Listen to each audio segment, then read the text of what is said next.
कहते हैं कि बड़े बड़े शहरों में बड़े बड़े गुनाहों को नज़रअंदाज किया जाता है। अगर वो गुनाह किसी गरीब के साथ हो जाए तो उसकी ज़रा भी दखल नहीं ली जाती, क्योंकि बड़े शहरों में छोटे और गरीब लोगों की कीमत रास्ते के किसी धूल से ज़्यादा नहीं होती। ऐसे ही एक गुनाह के बारे में मैं आज आपको बताने वाला हूँ। रात के समय एक वकील अपना सारा काम खत्म करके अपने घर की ओर चलता हुआ जा रहा था। बीच में ही एक आध गाड़ी उसके पास से बड़ी तेजी से गुजर जाती थी, इसलिए वो फुटपाथ पर से चल रहा था। चलते चलते अचानक उसकी नज़र फुटपाथ पर पड़े सूखे हुए लाल रंग के धब्बों पर गिरी और वो डर गया। अरे बाप रे, ये तो खून लग रहा है। नहीं नहीं नहीं, ये खून नहीं हो सकता। लगता है किसी ने पान खाकर थूका है। कैसे कैसे लोग रहते हैं इस शहर में। इन्हें दीवार कम पड़ी कि अब फुटपाथ पर भी थूकने लगे। फुटपाथ की वो हालत देखकर वकील को बहुत बुरा लगा और वो फिर से अपने घर की ओर चलने लगा। कुछ कदम चलते ही वो अचानक रुक गया। उसका शरीर किसी लाठी की तरह अकड़ गया। धीरे धीरे उसकी आंखें गुस्से से लाल हो गई। किसी ने पान खाकर नहीं थूका, वो खून ही है। इंसाफ होगा, मैं करूंगा इंसाफ। अगले दिन सुबह के वक्त मदन और पवन चलते हुए अपने कॉलेज जा रहे थे। चलते चलते वो भी उसी फुटपाथ पर आकर रुक गए जहां वो लाल धब्बे थे, पर अब वो धब्बे थोड़े से मिटने लगे थे। लोगों के पैरों के नीचे घिस घिस कर वो लगभग ना के बराबर हो गए थे। मैंने तुझसे कहा था कि इस रास्ते से नहीं आते। पागल मत बनो, रात की बात को भूलना इतना भी आसान नहीं है।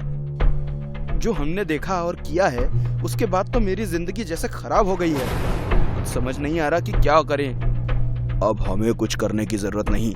जो हमें करना था वो हमने रात को ही कर दिया है और उसका नतीजा तो तुम देख ही रहे हो। हम अभी तक सुरक्षित हैं। अगर किसी को पता चल गया तो तब हमारा क्या होगा? किसी को पता तब चलेगा जब हम दोनों में से कोई उन्हें वो बात बताए। मैं तो किसी को नहीं बताने वाला, पर मुझे तुझ पर बहुत शक हो रहा है। साले तेरे पेट में कोई बात नहीं रहती। मैं भी किसी से कुछ नहीं कहूँगा। ऐसी बात करने की मेरी हिम्मत भी नहीं होगी। अच्छा है, देख हमने जो किया उससे किसी को घंटा कुछ फर्क नहीं पड़ता। शहर में ये आम बात है, इसलिए अब इस बात को यही भूल जा। हाँ, शायद यही हमारे लिए अच्छा होगा। ठीक है, अब चल, कॉलेज के लिए देर हो रही है। दोनों फिर से कॉलेज की तरफ जाने लगे। वो दोनों जा ही रहे थे, तभी अचानक उनके सामने एक पुलिस की गाड़ी आकर रुक गई। वो दोनों बहुत डर गए। पवन के तो डर के मारे पैर भी कांपने लगे। गाड़ी के अंदर से दो पुलिस वाले उतरे और उनके पास आए। क्या तुम दोनों ही पवन और मदन हो? पवन की डर के मारे आवाज ही नहीं निकल रही थी, इसलिए मदन ने उनसे बात की। जी हाँ, मैं मदन हूँ और ये है पवन। क्या बात है सर? क्या हुआ?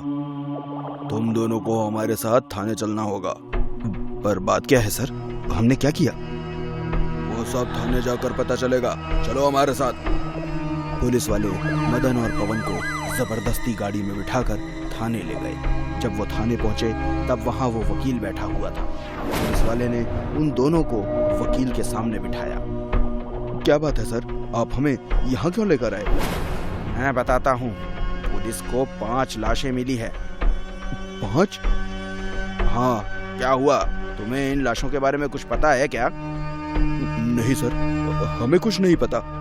अगर तुम्हें कुछ नहीं पता तो मुझे ये बताओ कि कल रात तुम दोनों कहाँ थे? मदन और पवन ऐसे चुप हो गए जैसे वकील की बात उनके कानों तक पहुंची ही ना। देखो, चुप रहने से तुम्हारा ही नुकसान होगा। इन्हें तुम दोनों पर शक है, क्योंकि जहां से लाशें मिली हैं वहां से एक आदमी ने तुम्हें कल रात गुजरते हुए देखा था। किसने? वो मैं नहीं बता सकता। देखो, मैं यहाँ तुम्हें बचाने के लिए आया हूँ, इसलिए सब सच सच बताओ। मैं आपको सब सच सच बताता हूँ सर। नहीं, मैं बताता हूँ। तुम तकलीफ मत लो और रोना बंद करो।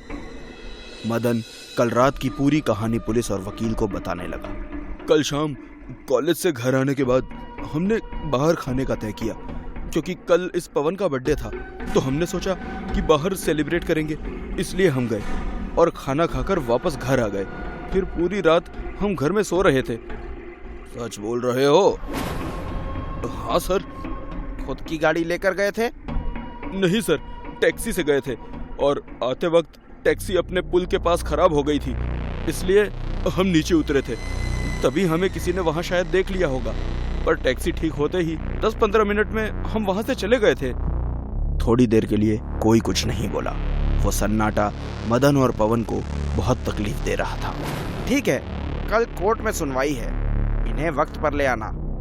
Yes sir. वकील थाने के बाहर आया और अचानक उसके पैर रुक गए। इंसाफ, इंसाफ। अगले दिन कोर्ट में सुनवाई शुरू हुई। वकील, पुलिस वाला, मदन और पवन वहां मौजूद थे। जज साहब, ये दोनों कॉलेज स्टूडेंट्स हैं और पुलिस को इन दोनों पर शक है कि इन्होंने 5 खून किए हैं। मैं इनका वकील हूँ, पर फिर भी मैं पुलिस और इस अदालत को बताना चाहूँगा कि मुझे इन दोनों पर शक नहीं, बल्कि पूरा यकीन है कि वो 5 खून इन दोनों ने ही किए हैं। वकील की ये बात सुनकर दोनों डर गए। उन्हें कुछ समझ नहीं आया कि क्या हुआ। वकील उन दोनों के पास गया। मुझे पता है कि उस रात तुम दोनों अपनी गाड़ी लेकर आए थे और वो सारे कत्ल तुमने ही किए हैं। अब तुम सच बताते हो या मैं बताऊं? मैं बताता हूं। पवन, नहीं। चुप कर, मैं अपने गिल्ट में नहीं जी सकता। मदन को चुप करके पवन ने सारी हकीकत बताना शुरू किया। उस दिन मेरा बर्थडे था, इसलिए हम बाहर पार्टी करने गए थे और हम किसी की टैक्सी में नहीं, मेरी गाड़ी में गए थे। गाड़ी मदन चला रहा था। घर लौटते वक्त हमने बहुत शराब पी रखी थी। यार पवन, ये रास्ते के गड्ढे बहुत तकलीफ दे रहे हैं। मुझे भी इन गड्ढों की वजह से उल्टी आ रही है यार। थोड़ा धीमे चलाओ। नहीं, मेरे पास उससे भी अच्छा आइडिया है। क्या? दिखाता हूँ। मदन ने गाड़ी फुटपाथ पर चढ़ा दी और तेजी से भागने लगा। अब कोई गड्ढा हमारी स्पीड कम नहीं कर सकता। गाड़ी तेजी से आगे बढ़ रही थी, तभी 4-5 स्पीड ब्रेकर अचानक नीचे आ गए और इस झटके से हमारी गाड़ी बंद पड़ गई। हमने नीचे उतर कर देखा तो हम बुरी तरह से डर गए, क्योंकि हमारी गाड़ी के नीचे स्पीड ब्रेकर नहीं, फुटपाथ पर सोए हुए 5 गरीब लोग आ गए थे। उनके शरीर खून में लथपथ थे। अब हम क्या करेंगे मदन? हमसे खून हो गए। मुझे बहुत डर लग रहा है मदन। चुप कर, चिल्ला मत। अब पूरी दारू उतर गई। आसपास कोई नहीं है। हम एक काम करते हैं, इन सभी लाशों को उठाकर नीचे नाली में फेंक देते हैं। वैसे भी इन भिखारियों का कोई नहीं होता, किसी को कुछ पता नहीं चलेगा। उसके बाद हमने सारी लाशों को नीचे नाली में फेंक दिया और गाड़ी लेकर वहां से भाग गए। पवन का बयान सुनने के बाद अदालत ने उन्हें फांसी की सजा सुनाई। पुलिस जब उन्हें थाने ले गई तब वकील भी वहां था। मुझे इनसे अकेले में बात करनी है। पुलिस ने उन तीनों को कुछ देर के लिए अकेला छोड़ दिया। आखिर कौन हो तुम? क्यों किया तुमने हमारे साथ ऐसा? क्योंकि तुम मेरे भी गुनहगार हो। वकील की बदली हुई आवाज सुनकर दोनों घबरा गए। मैं एक LLB ग्रेजुएट था, पर मेरे पास नौकरी नहीं थी। उस रात मेरे पास सोने के लिए भी जगह नहीं थी, इसलिए उस फुटपाथ पर भूखा पेट सोने की कोशिश कर रहा था। तुम लोगों ने वहां भी चैन से सोने नहीं दिया। मैंने खुद को और उन गरीबों को इंसाफ दिलाया है। अब मेरा काम पूरा हुआ। वकील का शरीर फिर से लकड़ी की तरह जड़ गया और वहां से गायब हो गया। मदन और पवन ये सब देखकर थर-थर कांपने लगे।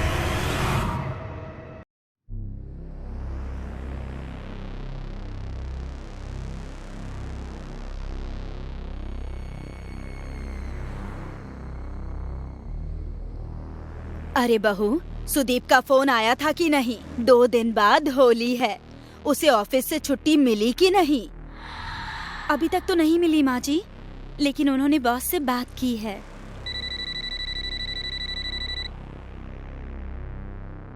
अरे सुदीप, अभी तेरी ही बात हो रही थी। कैसा है तू बेटा? मैं अच्छा हूँ माँ। तेरी छुट्टी का क्या हुआ?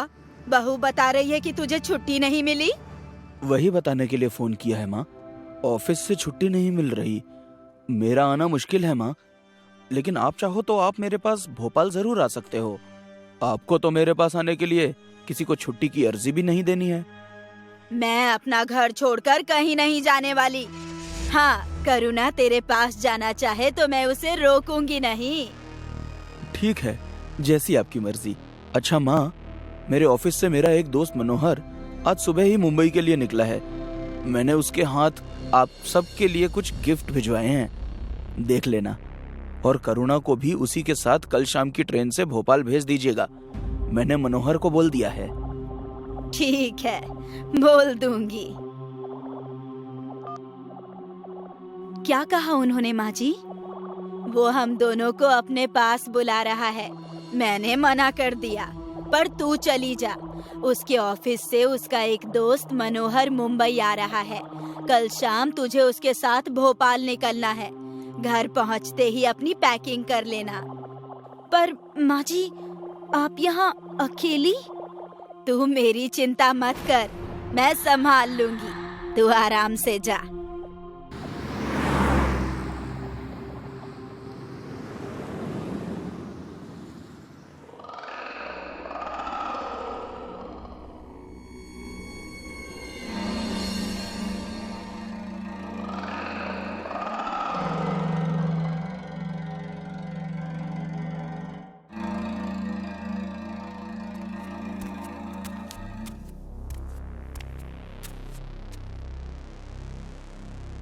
माँ, माँ, माँ।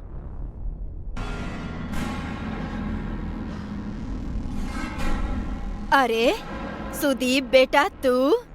पर तू तो नहीं आने वाला था, फिर अचानक कैसे? अरे माँ, लास्ट मोमेंट पर बॉस ने छुट्टी दे दी तो चला आया। करुणा कहाँ है माँ? करुणा, करुणा। क्यों मजाक कर रहा है? करुणा तो तेरे साथ ही होगी ना। थोड़ी देर पहले ही तेरा दोस्त मनोहर लेकर गया है उसे। नहीं माँ, वो मेरे साथ नहीं है। मुझे लगा मनोहर से पहले मैं पहुंच जाऊंगा, तो मैंने उसे कॉल नहीं किया। एनीवेज, मैं उसे वापस आने को बोलता हूँ। प्रणाम माँ जी। मनोहर, अरे तू यहाँ क्या कर रहा है? अरे यार, वो बॉस ने अचानक से छुट्टी दे दी तो मैं भी फ्लाइट पकड़ के आ गया। मैं तुझे ही फोन कर रहा था। करुणा कहाँ है? मतलब मैं उसे ही तो लेने आया हूँ। मतलब करुणा को तू लेकर नहीं गया? नहीं, क्या हुआ? माँ, करुणा किसके साथ भोपाल गई है? सुदीप, कुछ गड़बड़ है। जल्दी से दया को फोन कर। हेलो दया, सुदीप बोल रहा हूँ।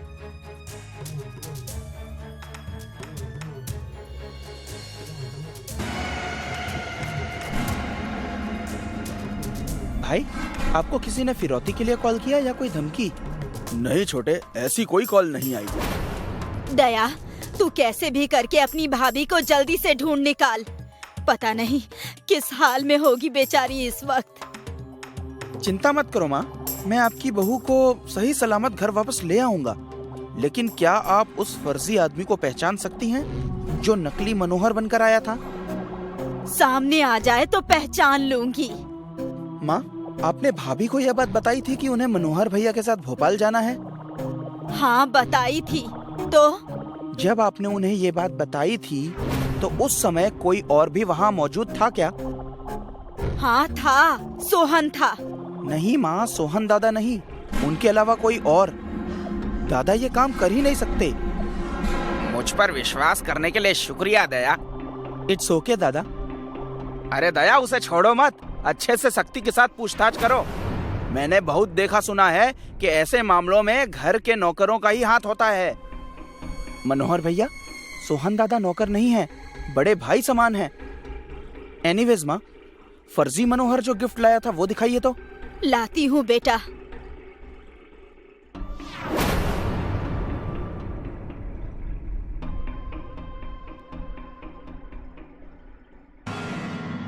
ये लाया था वो।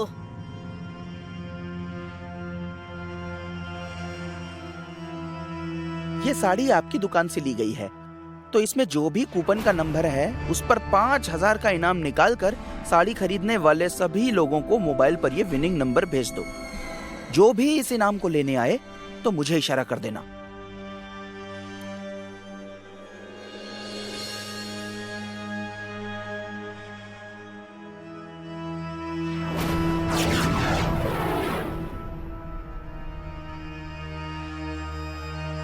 नहीं दया बेटा, ये वो आदमी नहीं है। टेंशन मत लो माँ, ये वो आदमी नहीं है तो क्या हुआ, जाएगा ये उसी आदमी के पास। चलो भाई, उस बाइक के पीछे चलो जल्दी।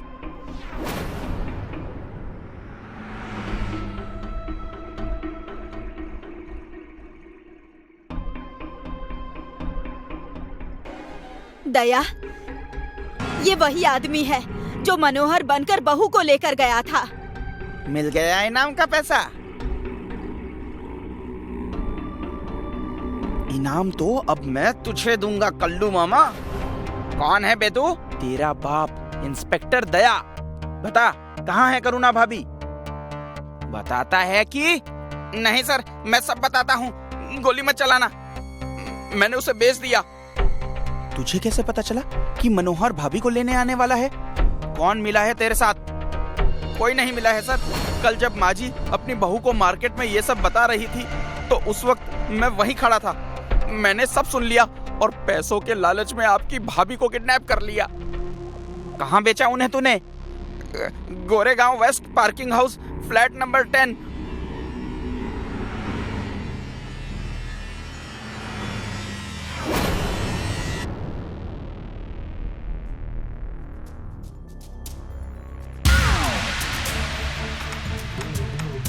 बस करो सेठ जी, अभी के लिए इतना ही बहुत है, बाकी कपड़े हम पुलिस स्टेशन में उतार देंगे।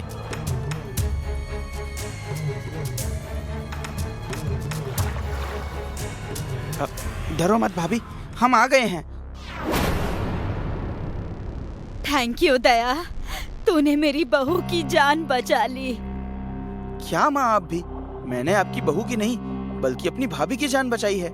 और नहीं बचाता तो इनके हाथों के चाय पकोड़े और पराठों से हाथ धोना पड़ता ना। भाई का पता नहीं, पर इतना भयंकर रिस्क मैं तो नहीं ले सकता था।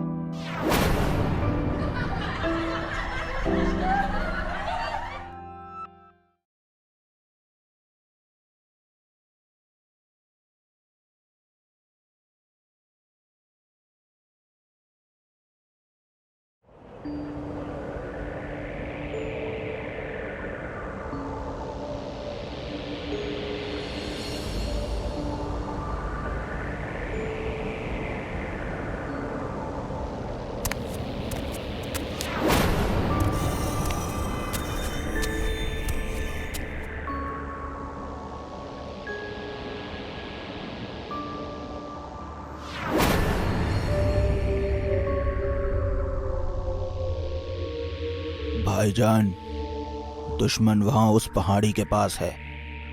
चलिए इन हथियारों का सारा लोहा दुश्मनों के जिस्म में उतार कर उन्हें जहन्नुम की सैर करवा देते हैं।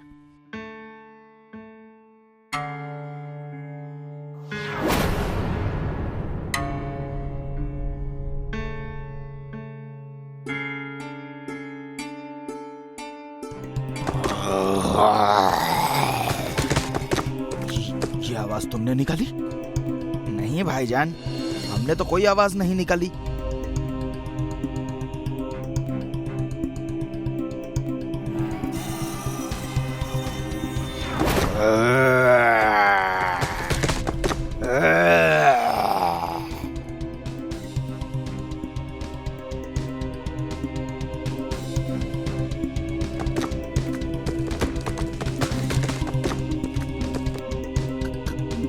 कौन है?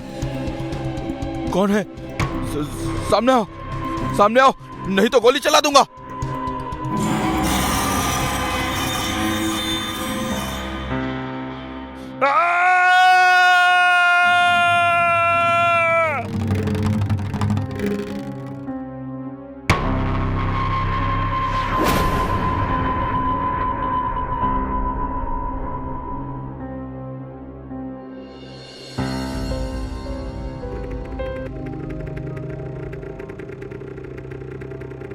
हेलो माँ, प्रणाम। अरे आपकी उम्र बहुत लंबी है माँ, मैं आपको ही याद कर रहा था। जी हाँ, मुझे अगले महीने छुट्टी मिल जाएगी, मैं घर आऊंगा। हाँ माँ, पक्का आऊंगा। रखता हूँ, बेस कैंप जा रहा हूँ माँ, आपको रात में कॉल करता हूँ। प्रणाम।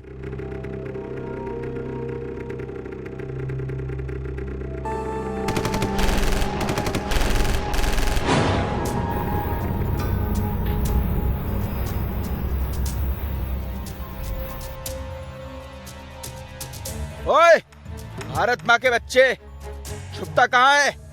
बाहर निकल, बाहर। हमने तो सुना था भारत माँ के फौजी बहुत बहादुर होते हैं, लेकिन तू तो डरपोक निकला, जो चूहे के जैसे बिल में छुपा है। बिल में हम लोग नहीं, तुम लोग छुपते हो, इसलिए छुपकर पीछे से वार करते हो। अगर बहादुर होते तो सामने से वार करते। ऐसा है तो एक बार बाहर आ जा, फिर हम सामने से ही वार करेंगे। लगता है फौजी डर गया।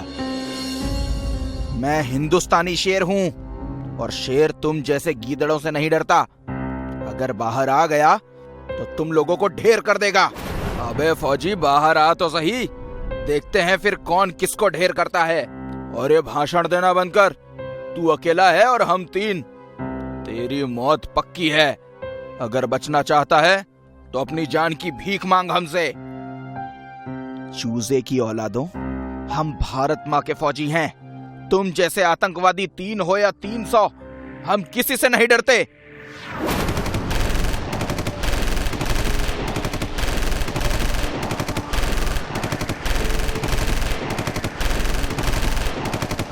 बहुत बरसाली गोलियां, अब इंडियन आर्मी की बारी है।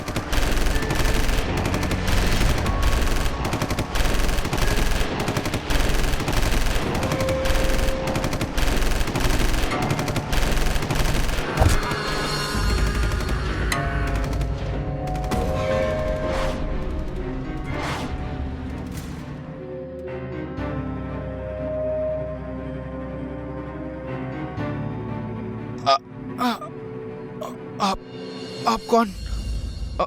और यहाँ क्या कर रहे हैं? बेटा, मेरा नाम मकसूद है। ये मेरा ही घर है। झूठ! ये घर तो कब से खाली पड़ा है, और यहाँ कोई नहीं रहता। आपने सही कहा बेटा, ये घर कई सालों से खाली पड़ा था, क्योंकि हम घर छोड़कर जा चुके थे। लेकिन अब मैं वापस आ गया हूँ। अपनी आईडी दिखाइए।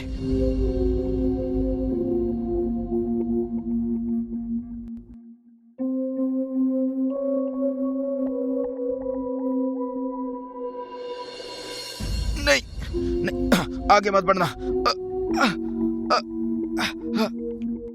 बेटा, आपकी हालत बहुत खराब है, आपको इलाज की जरूरत है। मैं ठीक हूँ। गोली लगने से आपका खून बहुत बह रहा है, और ऐसे में इलाज नहीं किया गया तो आपकी जान को खतरा हो सकता है बच्चे।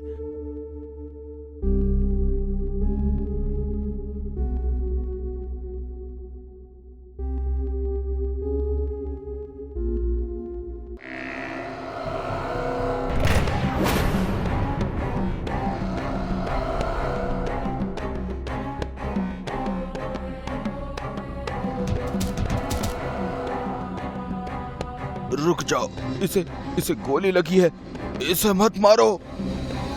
चुप कर बुड्ढे, तेरे जैसे लोगों की वजह से हम कश्मीर को हासिल नहीं कर पा रहे हैं। हमारी कौम का नाम बदनाम करने वाले, तेरा नाम क्या है? मकसूद। अब चुपचाप यहीं बैठा रहे, वरना फौजी से पहले तू जान से जाएगा। और फौजी, सुना है हिंदुस्तानी सेना हम लोगों का खात्मा करने की तैयारी में है। बता, तुम्हारा प्लान क्या है? क्यों? मरने से डर लग रहा है, इसलिए प्लान जानना चाहता है? मरने का डर हमें नहीं, तुझे होगा फौजी। अब जल्दी से बोल, तुम्हारा प्लान क्या है?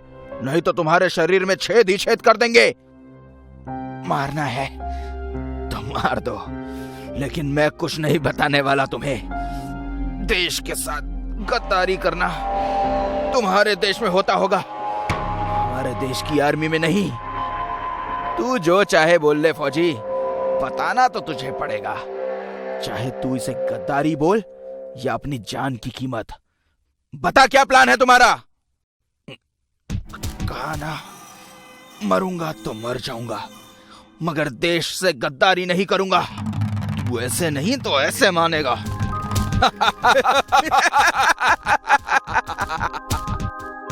आखिरी बार पूछ रहा हूं, बता दे। अब भी जवाब वही है, मरता हूं तो मर जाऊंगा, लेकिन देश से गद्दारी नहीं करूंगा। क्यों जिद कर रहे हो बेटा? बता दो इन्हें, नहीं तो ये लोग तुम्हें सच में मार डालेंगे। अगर मरने से डरता बाबा तो देश की रक्षा करने की जिम्मेदारी कभी नहीं उठाता। जब तक जीऊंगा देश के लिए जीऊंगा। वाह बेटा वाह, हमें गर्व है उस माँ पर जिसने तुझ जैसे बेटे को पैदा किया है। अबे ओ कौम के दुश्मन बुड्ढे, बंद कर हिंदुस्तानी फौजी की तारीफ करना, और ये आखिरी चेतावनी है।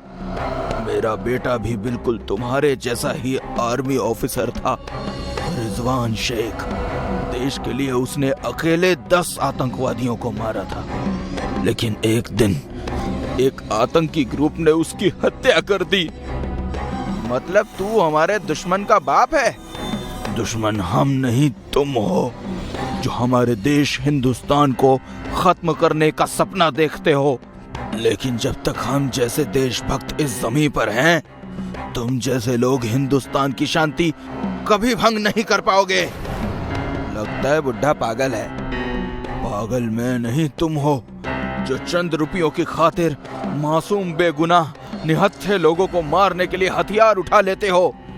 मजहब के नाम पर लोगों को बहला फुसलाकर उन्हें आतंक के रास्ते पर ढकेलकर इस्लाम को बदनाम करते हो।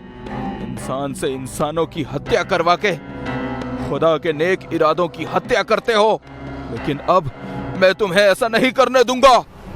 तू रोकेगा हमें? हाँ? तू मरने के लिए तैयार हो जा बुड्ढे। जो पहले से ही मरा हुआ हो उसे तू तो क्या, तेरा बाप भी नहीं मार सकता।